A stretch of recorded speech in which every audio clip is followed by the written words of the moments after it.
Monteros de Espinosa, yo os entrego el cuerpo difunto del rey para que lo guardéis.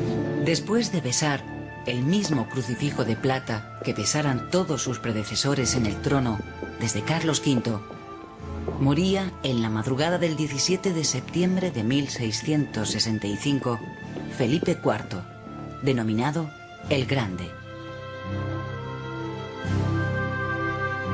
Aunque Quevedo había observado con amargura: lo es el rey nuestro señor a la manera de los hoyos, más grande cuanta más tierra le quitan. En el nombre de la Santísima Trinidad. En efecto, la corona española pasaba por momentos de decadencia y derrotas militares. Mando que después de mi fallecimiento, Cansado y enfermo, después de una vida de excesos, en los últimos años de su reinado, Felipe IV sufrió amargamente, envuelto en una atmósfera de fatalidad. Por mi hijo, a don Juan José de Austria, que le hube siendo casado y reconozco como Tenía la certeza de que Dios le había abandonado, a él y a toda su dinastía. A Carlos, mi hijo, que Dios, por su infinita misericordia, fue servido darme del matrimonio de la reina doña Mariana, mi sobrina, y mi muy cara y muy amada mujer. Carlos II, que sería llamado el Hechizado, apenas contaba 4 años cuando murió su padre, lo que condujo a la regencia de la reina viuda, doña Mariana de Austria. Así lo había decidido el rey en su testamento. Del príncipe, mi hijo, a la reina doña Mariana, con todas las facultades y poder que conforme a las leyes, fueros, privilegios, estilos y costumbres de cada uno de los dichos mis reinos.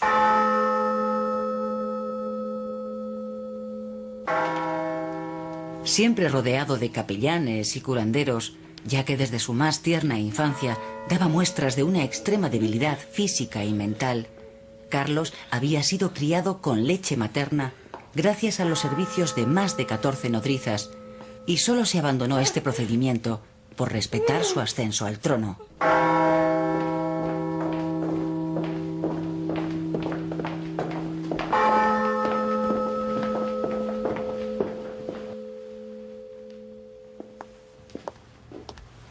Majestad, vamos. Por entonces, el rey aún caminaba con dificultad. La corona se asentaba con mayor firmeza sobre su cabeza que el suelo bajo sus pies.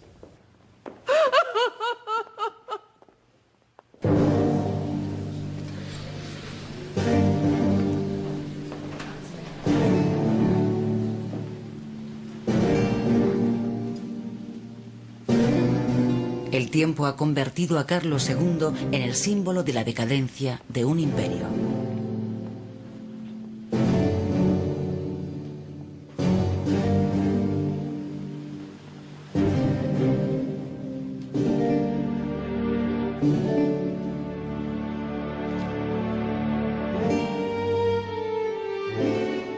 Carlos II era fruto del matrimonio de Felipe IV, a los 44 años, con su sobrina Mariana, de 14.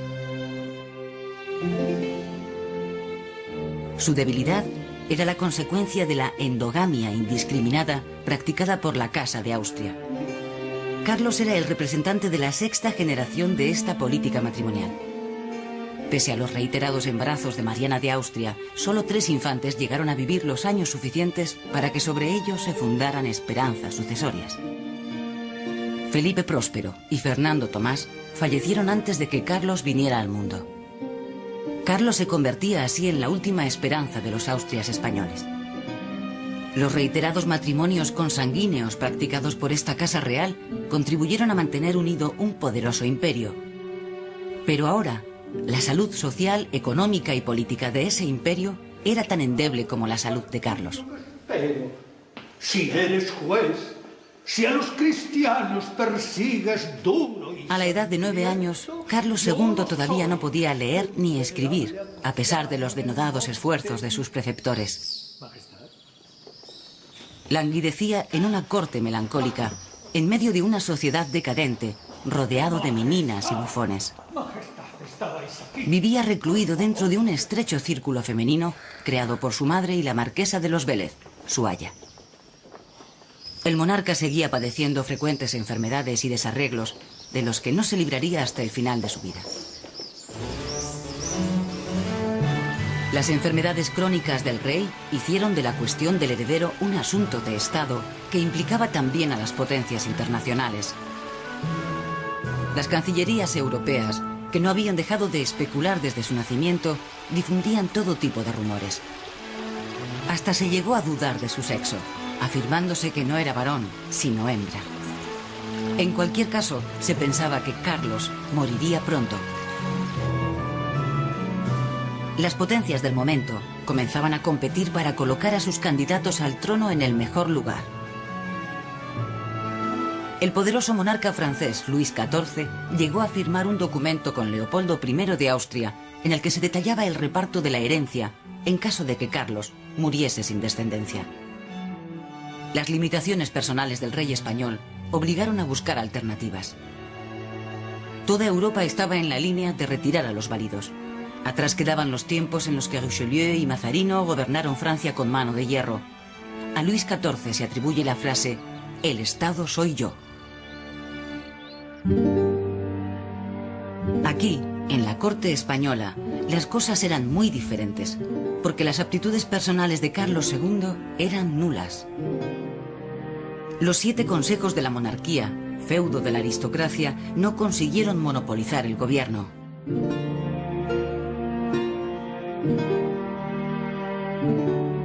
Las decisiones en los primeros años del reinado de Carlos II estuvieron en manos de su madre, la regente Mariana de Austria, que nunca dejó de vestir el luto de las reinas viudas de Castilla. Sin demasiados amigos, en una corte en la que todos mandaban y nadie decidía, con el doloroso recuerdo de la muerte de tantos infantes, Mariana de Austria vivió estos años allí, en el viejo Alcázar, envuelta en una atmósfera tensa. Tenga bien, vuestra majestad. La regente tuvo que afrontar problemas tan graves como las humillaciones de los ejércitos franceses paseándose por Flandes, la independencia de Portugal o la actitud reacia de la nobleza para colaborar en la defensa de la monarquía. Me pudro de todos estos trabajos de Estado y no puedo echar mano ni confiarme de nadie. El confesor de su majestad.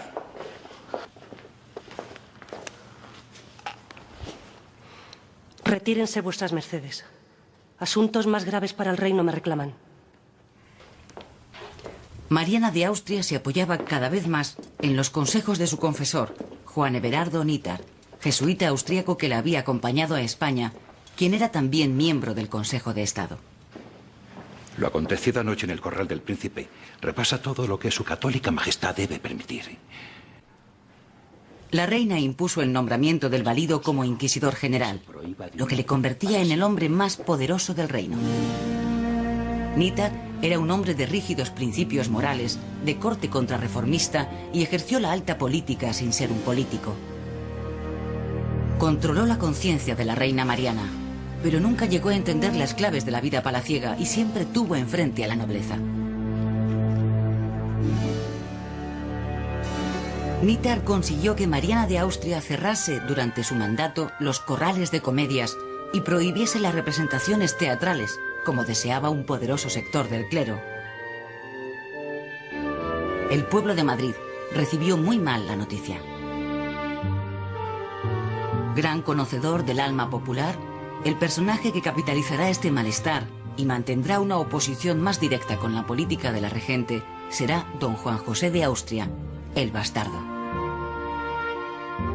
Don Juan José era el fruto de los amores de Felipe IV con María Calderón, actriz de comedias llamada popularmente La Calderona.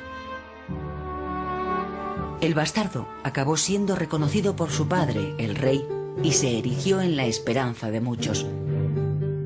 Ganó prestigio militar en sus campañas en Nápoles y Cataluña, donde capitalizó la rendición de Barcelona tras 12 años de separación de la monarquía. Frustrado, porque pese a ser el político de mayor prestigio, quedó excluido de la Junta de Gobierno, comenzó así su etapa de conspirador. En el invierno de 1669, mientras el rey sufría una fuerte recaída en su catarro crónico, los astrólogos vaticinaban su muerte y la llegada al trono de su hermanastro. Los creadores de opinión, seguidores del bastardo, preparaban el camino. Don Juan José de Austria protagonizó días después una marcha militar sobre Madrid desde Aragón, que sería el primer pronunciamiento militar de la historia moderna.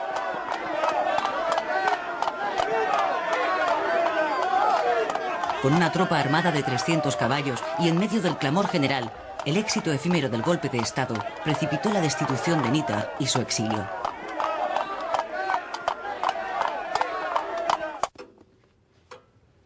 Os aconsejo levedad y cautela.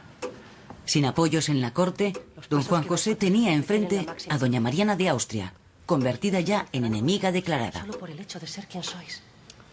La reina madre sustituyó al jesuita Nítar por un pícaro, un arribista llamado Fernando de Valenzuela, bautizado por la sátira popular como el Duende de Palacio. De paje pasó a grande de España en una escalada social sin precedentes que provocó el escándalo de la aristocracia del momento.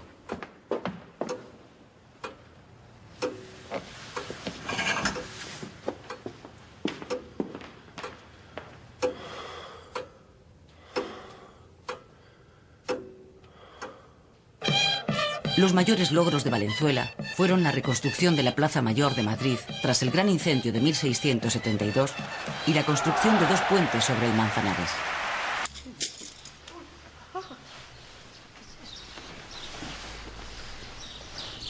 A principios de noviembre del año 1675, Carlos cumplía 14 años. Había llegado el momento de gobernar sus estados según lo ordenaba su padre en el testamento. Carlos era un joven caprichoso, maleducado por teólogos e incompetentes y condicionado a aborrecer a Francia y a su rey, Luis XIV.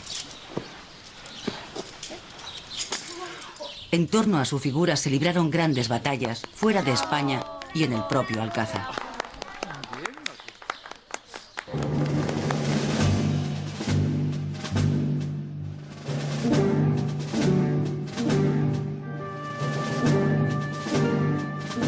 El 17 de enero de 1677, un grupo de más de 500 soldados, al mando de 2 grandes de España, se dirigen al monasterio del Escorial, donde habían aislado a Valenzuela, con la intención de hacerlo prisionero. Los militares entraron violentamente y prendieron al valido, profanando el recinto sagrado, que gozaba de total inmunidad.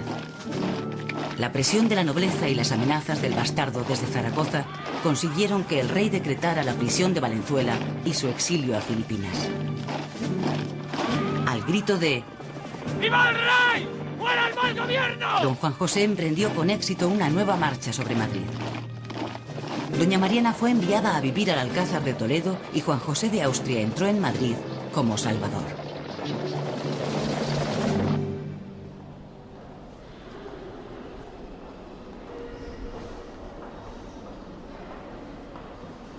Para los Austrias, la exaltación de la Eucaristía y su culto formaba parte importante de su patrimonio simbólico.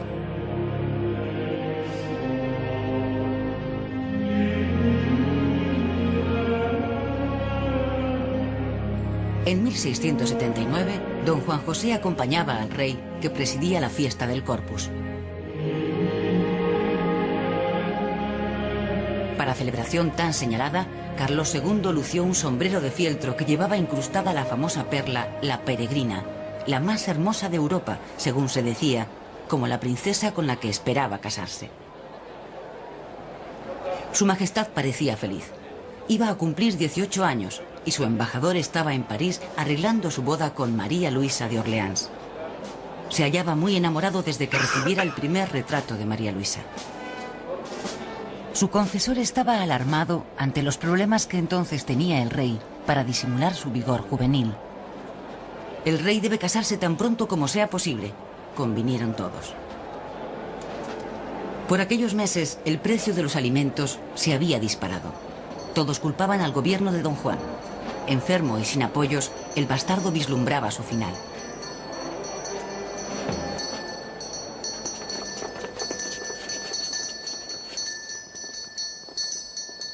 Don Juan José pudo gobernar mientras consiguió mantener la influencia directa y exclusiva sobre el rey. Pero ahora, el partido francés se abría camino en la corte española con la próxima boda del monarca.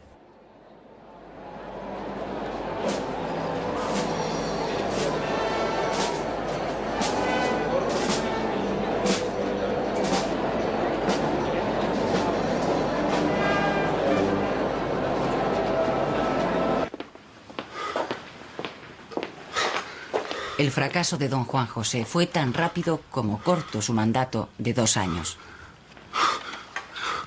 Acabó enfrentado a la misma nobleza que antes le condujera al poder. Ahora los grandes de España desaprobaban su gobierno.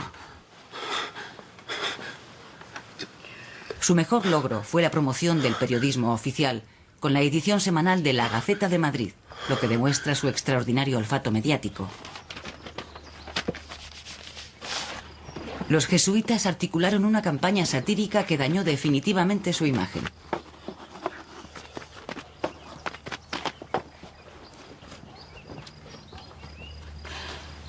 Su hermanastro, preocupado con los preparativos de su próxima boda con María Luisa de Orleans, ni siquiera le visitó en los últimos días de su enfermedad. La muerte le llegó el 17 de septiembre de 1679. Mientras el cadáver de don Juan José era conducido para su sepelio, Carlos II viajaba a Toledo para reconciliarse con su madre.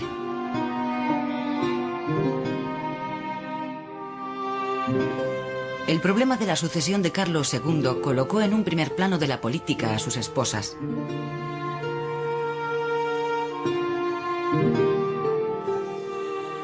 Desde el país vecino, Luis XIV no perdía detalle, a través de sus embajadores en Madrid, de todo lo que sucedía en la corte.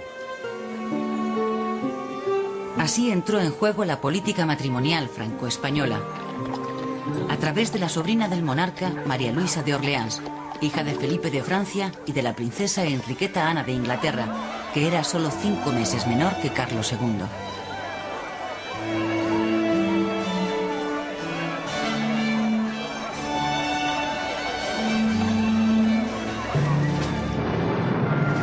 Pero España estaba en guerra en aquellos momentos con Francia y formaba además parte de una coalición militar con ingleses y holandeses. Los enfrentamientos con la Francia de Luis XIV prosiguieron en época de Carlos II con un proceso bélico casi continuo desde la llamada Guerra de Devolución a la Guerra de la Liga de Habsburgo. La agresividad francesa se hizo notar sobre la frontera catalana desde 1670. El 17 de septiembre de 1678 se firma la Paz de Nimega, una paz humillante para España. Se perdían todas las plazas del sur de los Países Bajos y el Franco Condado. Francia lo ganaba todo y se consolidaba como la gran superpotencia emergente que venía a suplantar la hegemonía del Imperio español.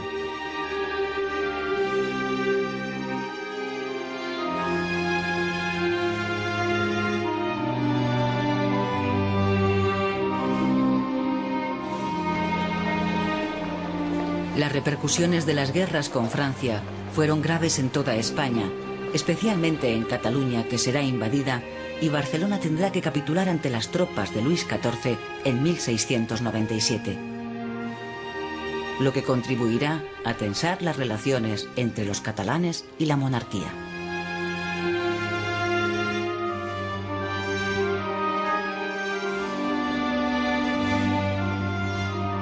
Los catalanes estaban descontentos por considerar que la monarquía no les apoyó suficientemente en la defensa de Cataluña frente a los franceses. La monarquía, porque siempre desconfió de la fidelidad catalana. Estas tensiones larvadas se desatarán con el problema causado por la falta de un heredero al trono y conducirán a las llamadas guerras de sucesión.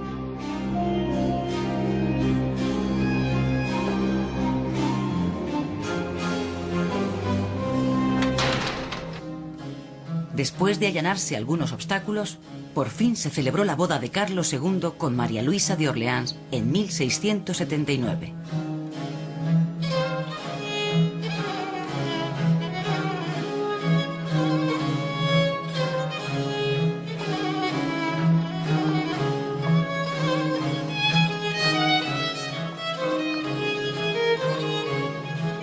Aunque Carlos se reafirmaba en su amor al conocer a su esposa, no se puede decir lo mismo de los sentimientos de María Luisa de Orleans, que ya había recibido antes del encuentro noticias sobre el escaso atractivo físico de su marido. Y era de dominio público el poco cuidado que el rey ponía en su higiene y aseo personal. La joven reina pasaría los años más tristes de su vida en España.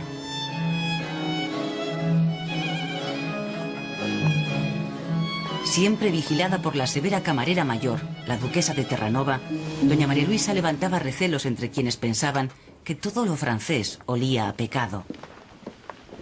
El baile y la danza, entonar dulcemente un aria de ópera y montar con destreza eran la base de su educación entre París y Fontainebleau.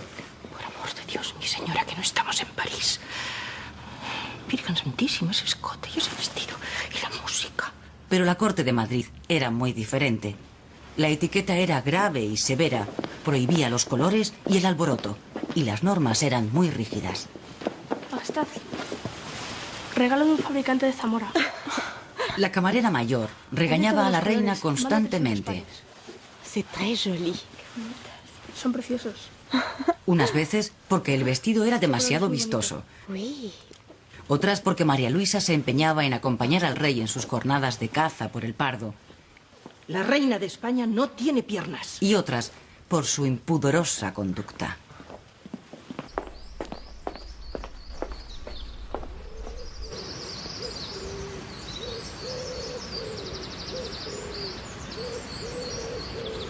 Mariana de Austria, por su parte, volvió a la corte adoptando una actitud más sumisa y moderando sus intrigas.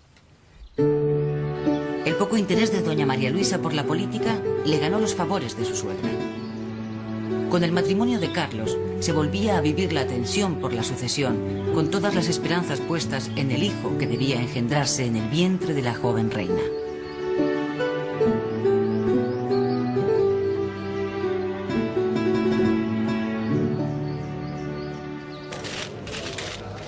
El otro gran problema nacional era la crisis económica. El caos monetario en la España de Carlos II se agravó con la moneda falsificada y la especulación. La herencia financiera de Felipe IV fue nefasta. Tanto el gobierno de Juan José de Austria como los de los ministros Medinaceli y Oropesa intentaron promover medidas reformistas. Se consiguió una cierta corrección del fraude fiscal y se mejoró la recaudación y la administración de rentas. Los gobiernos de Carlos II tendrán que enfrentarse también con importantes tensiones sociales, como la revuelta de los barretines o la Segunda Germanía en Alicante. Cumplan y se reciba en mis arcas y bolsas reales. La productividad agraria en España permanecía negativamente afectada por la distribución de la propiedad y el régimen de explotación que seguía siendo feudal. Los lamentos por el abandono de los campos, por la despoblación, por la presión fiscal, son constantes.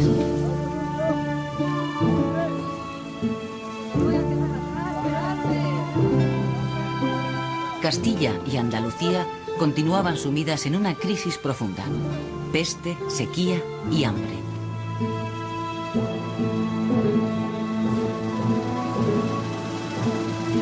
La ganadería trashumante se hunde.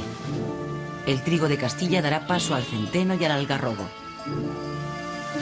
La tradicional industria sedera castellana y andaluza y la de armas de Toledo también decayeron, así como los altos hornos de Liébana. Segovia es una excepción, con la llegada de maestros artesanos ingleses y franceses que innovaron las técnicas de manipulación de la seda. La lana seguía siendo el principal producto de exportación.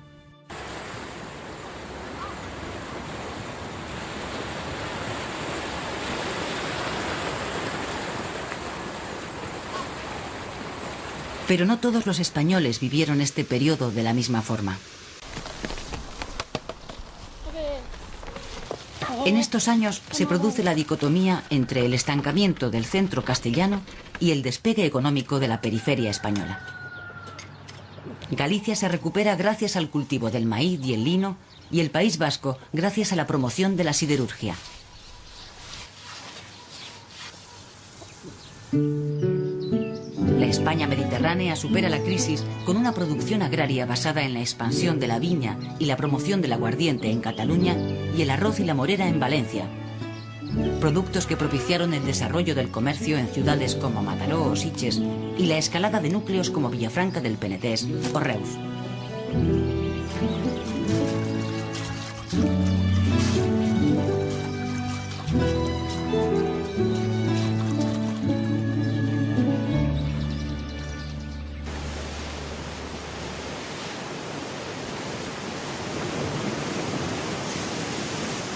La manufactura experimentó un notable desarrollo con grandes inversiones en el sector textil en Cataluña. Se fabricaron medias de seda con telar y se desarrolló el trabajo del lino.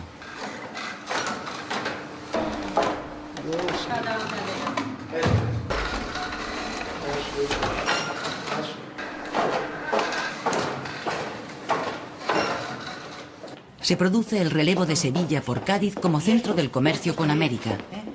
La dureza extrema de la explotación que seguían sufriendo los indígenas americanos condujo al conde de Lemos a manifestar ante Carlos II. Majestad, no es plata, sino sangre de indios, lo que se lleva del Perú a España. Y se consolidó el desaprovechamiento de lo que pudo aportar toda esa riqueza.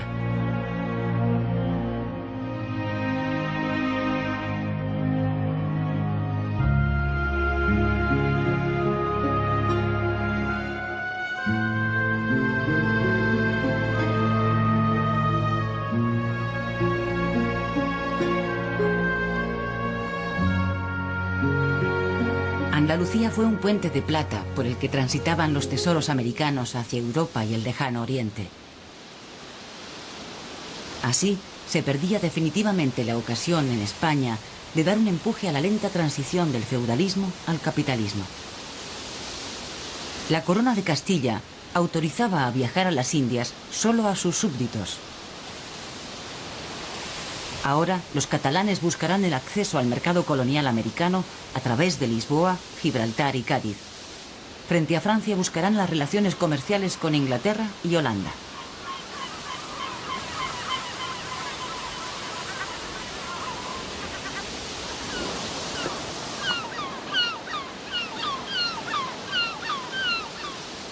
En estos tiempos dominan todavía las actitudes ideológicas de herencia barroca, de lo que es buen ejemplo la continuidad de la beligerancia inquisitorial.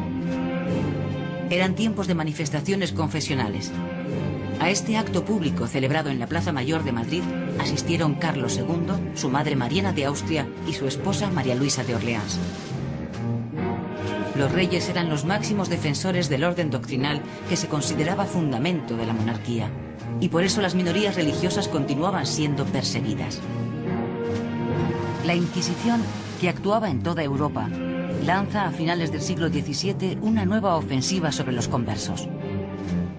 La cultura del milagrerismo, la cultura supersticiosa y el cultivo de las canonizaciones como forma de legitimación del poder de la Iglesia proliferan significativamente durante estos años. Las posibilidades de que venciese la tolerancia no se vislumbraban todavía en España. El gran auto de fe de Madrid, del 30 de junio de 1680, llevó a la hoguera a 104 judaizantes, casi todos de procedencia portuguesa. Pese a que la universidad de la época permanecía enclaustrada en el oscurantismo, el racionalismo de la nueva modernidad preilustrada se impone cada vez más, especialmente en el ámbito de la historia y las ciencias. El racionalismo histórico de esta época critica algunas supercherías y falsedades del tradicionalismo hispano. La segunda lámina, señor Marqués, como observará, trata de la anatomía humana. En cuanto a los científicos, destaca el grupo de los novatores, que denunciaron el atraso científico español y reclamaron la necesidad de introducir en España las nuevas corrientes. ¿Son francesas, señor Marqués? Por ello, tuvieron que enfrentarse a la Inquisición. Todo este ambiente cultural se aglutinaba preferentemente en torno a las tertulias del Marqués de Mondéjar o del Marqués de Villena. Grabador que esperábamos.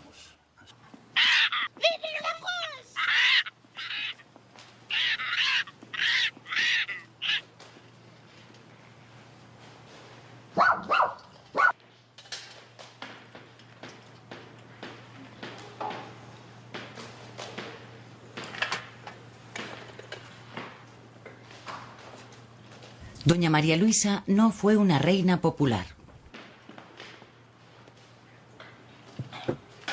En parte por su rechazo de la forma de vida de la corte española, más virtuosa y mucho más aburrida que la francesa, pero sobre todo porque pasaban los años y se iba perdiendo la esperanza de que el heredero fuera engendrado.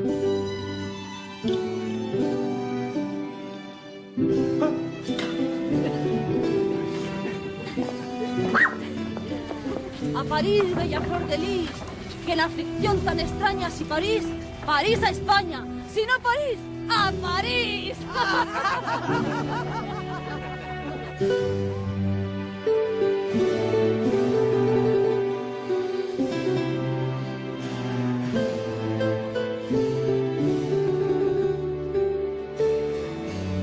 Carlos II no admitió nunca su esterilidad y las presiones sobre su esposa para provocarle el embarazo se multiplicaban.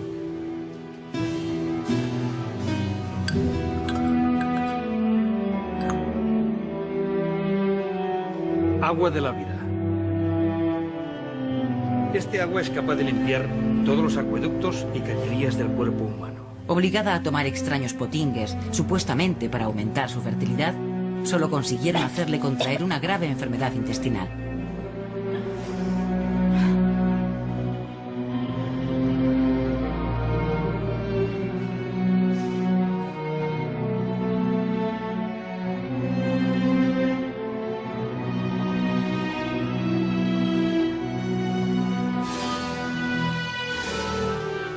Tras sufrir una caída de caballo, cuando realizaba unos ejercicios de equitación, la reina se puso gravemente enferma sin que nadie pudiese hallar remedio a sus males.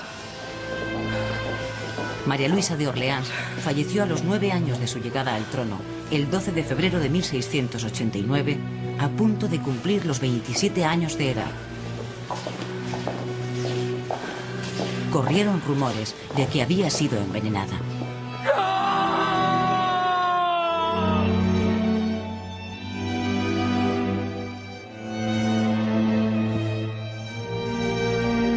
Un mes después, se acordaba un nuevo matrimonio.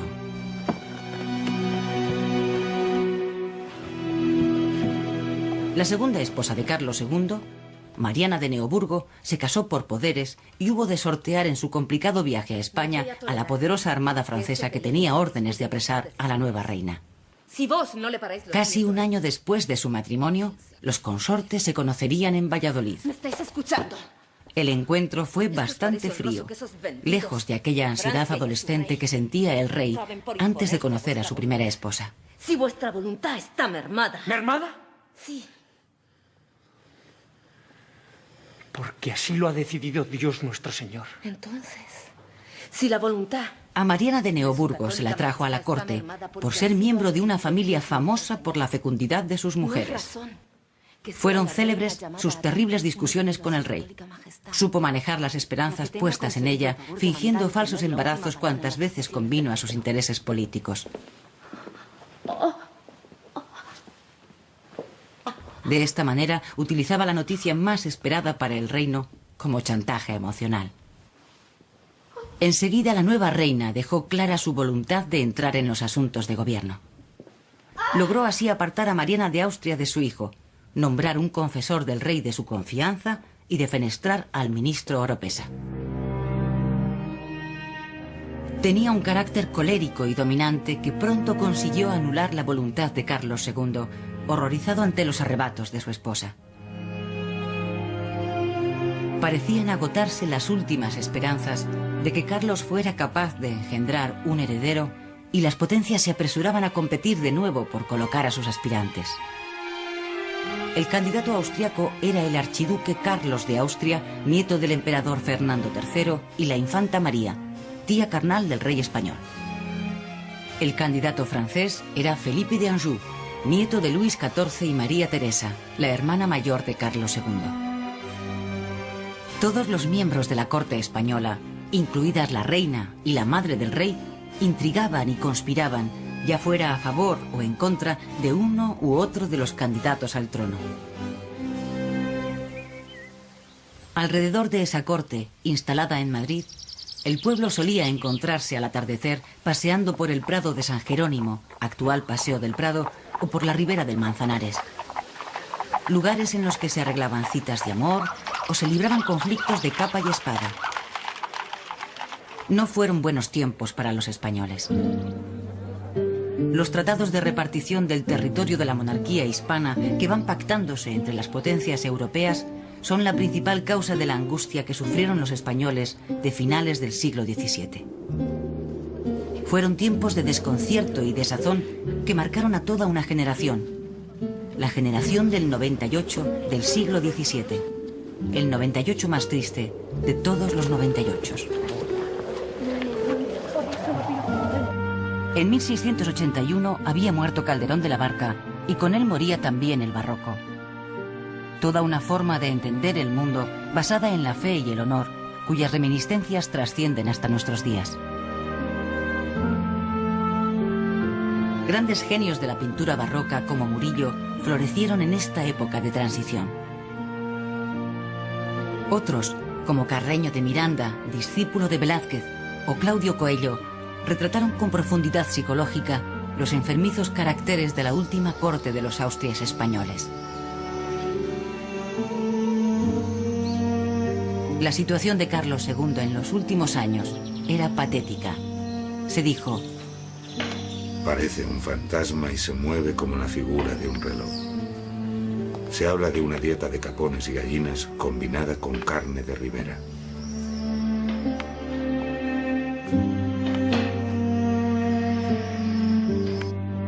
Pero todo era inútil. Entonces se difundió la noticia de que Carlos no podía tener descendencia porque estaba hechizado. Aunque ya se habló de ello en tiempos de Valenzuela, la idea de los hechizos cobró vida, sobre todo en los últimos años de la vida del rey. El confesor del rey, Fray Froilán Díaz, hombre de la reina y favorable a una herencia austríaca, de acuerdo con el inquisidor Rocaberti y el arzobispo de Toledo, Portocarrero, solicitó los servicios de un exorcista de renombre, Fray Antonio Álvarez Argüelles, quien habría de preguntarle al demonio si el rey era víctima de algún hechizo o sortilegio. Lo hizo a través de unas monjas endemoniadas de Cangas de Onís.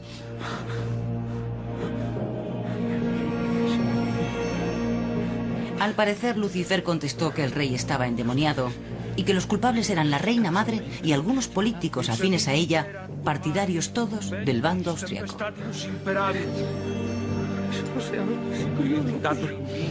El exorcista determinó que, como remedio, el rey tomase diariamente un cuartillo de aceite bendecido en ayunas, lo que contribuyó a acelerar su deterioro físico.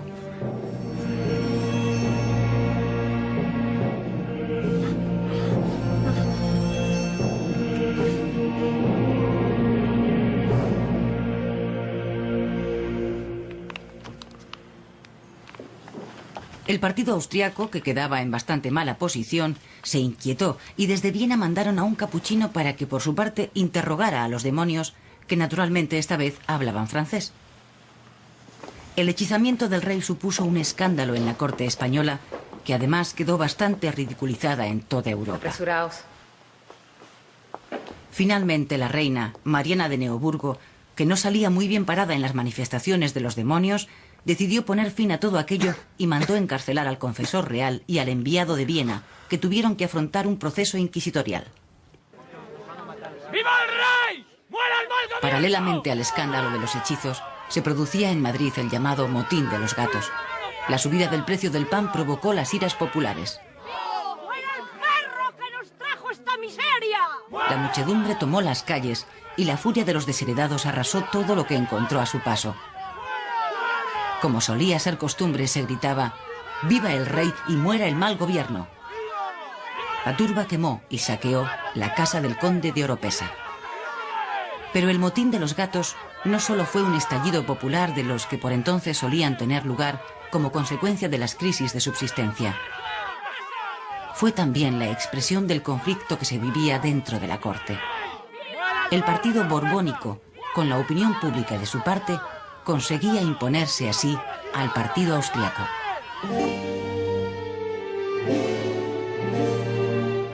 Carlos II fue un rey incapaz de sostener una política propia y aunque tuvo momentos de lucidez, nunca llegó a gobernar verdaderamente. Durante su reinado, España continuó involucrada en múltiples guerras que acabaron de desgarrar su ya denostada imagen en Europa. La transición del siglo XVII al XVIII fue especialmente difícil para los españoles. El cambio de siglo y el cambio de dinastía. Los españoles pasarán de la más honda decadencia a la apertura a la modernidad.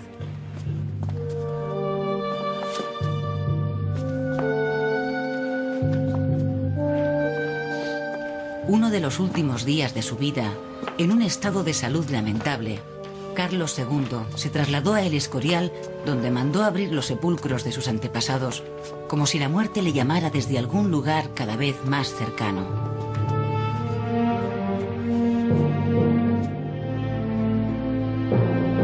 Mirando los restos de la que fue su primera esposa, el rey lloró toda una noche.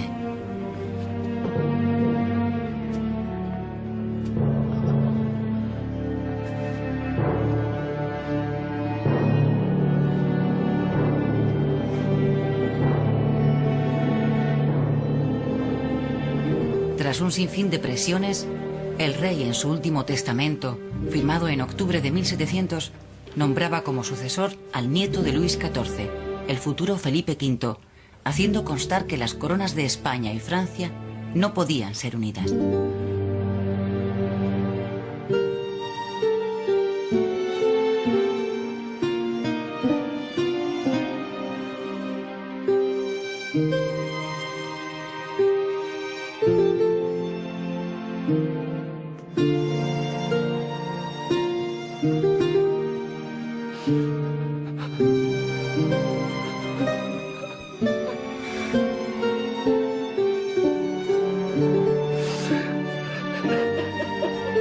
El 1 de noviembre fallecía el último rey de los Austrias y ese mismo día se hizo público su testamento.